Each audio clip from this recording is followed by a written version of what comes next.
Should you get a robot vacuum? Yes. Maybe. I don't know.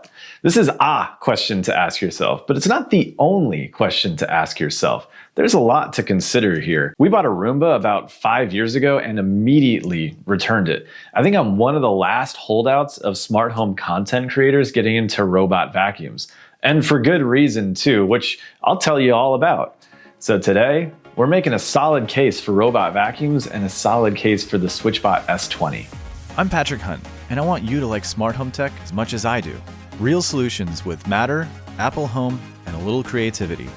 Weekly, I'll show you how small upgrades can make a big difference. Welcome. Before we jump into buy or don't buy, let's think through your vacuuming habits and your floor terrain, the main cause of your dirty floors, and your standards for clean. For some people, this is a lot more straightforward of a conversation before kids and before pets. But we have two beasts in a tornado. I mean, two dogs and a child. Our biggest offenders, of course, are the dogs and their fur. We call these tumble callies. It also embeds itself into the carpet. On the main level, we have hardwood floors and area rugs. And we have wall-to-wall carpeting upstairs and in the basement. We try to use the big vacuum as often as possible because we do like a clean house and we'd like our guests to feel like they can relax without taking a whole dog home with them on their coat. We also have a hand vac that we use between vacuuming in the high traffic areas and for cleaning up little messes.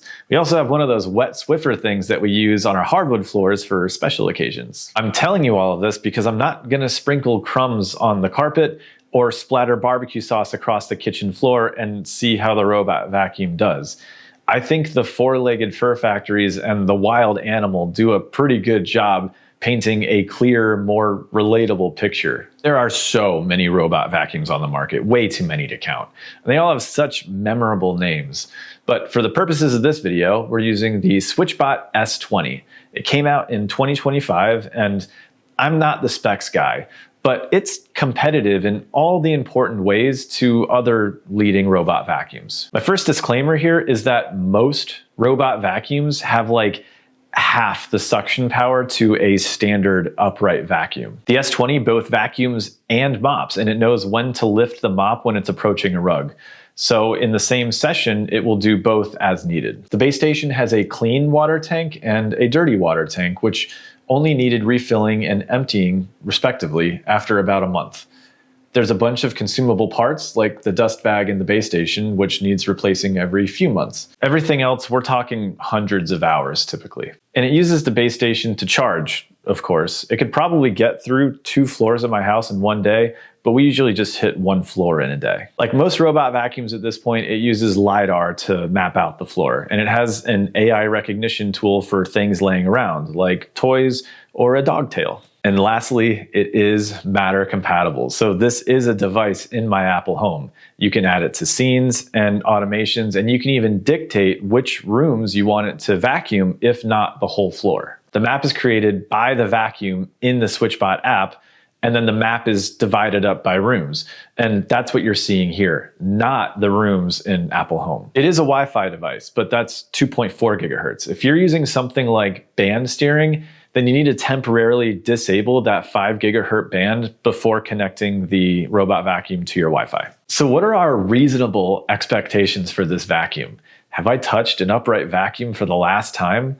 We started by running this on each floor about once a week, and here's what we found. On the main floor with the most tracked in dirt, debris, and tumble Cleos, it cleaned most of that, if not all of that. It does a great job vacuuming hard surfaces, which is to be expected, honestly.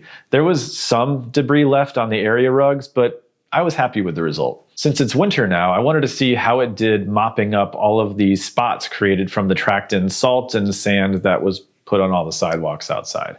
The superficial marks, those came right up, but the heavier ones, those remained. The mopping is a bit spotty and sometimes streaky, but that dirty water tank was almost black, and our floors do look cleaner overall. We have 2 step downs on the main level, and it hasn't fallen off yet. It senses the edge and it goes elsewhere.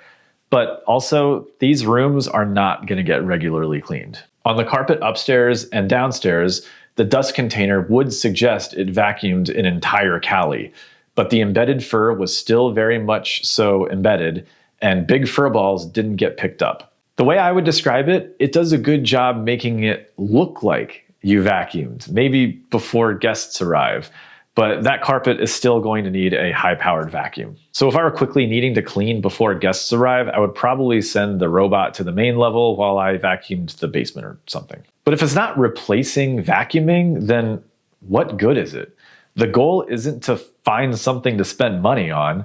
The goal is some time back and a more often cleaner house. So it's not replacing your regular vacuuming, and it can get into some tight spaces, even spaces that you'd have trouble getting into, but it's not moving furniture. I think a robot vacuum is valuable for 3 solid reasons.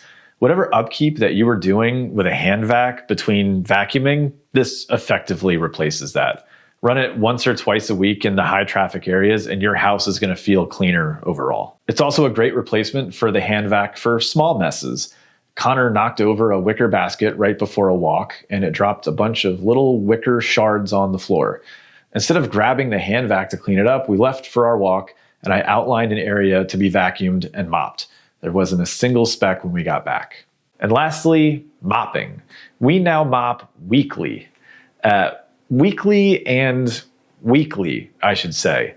It does its best, but I'm confident that real mopping requires an amount of pressure just not possible with a robot vacuum. But overall, it does seem cleaner. I've mentioned a few shortcomings, but to round us out here, it allows for multiple maps, but when I change the map and take the vacuum to those floors, it yells at me and it often gets lost.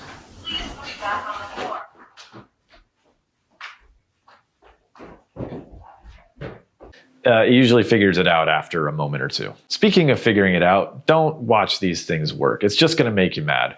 And sometimes you just gotta trust the process. It's too loud for simultaneous TV watching, but not too loud for nap time upstairs. And the dogs aren't terribly bothered by it. And then the price. This retails for $800, but I haven't been to the SwitchBot site when it wasn't like 45% off. And I've seen that across several brands. So should you buy a robot vacuum cleaner? Yeah, maybe.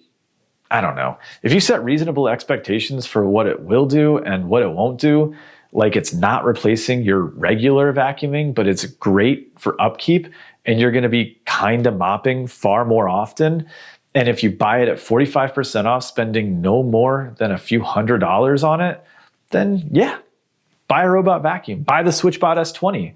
If you haven't yet, please like and subscribe. Don't forget to follow me on Instagram, and I'll see you next week.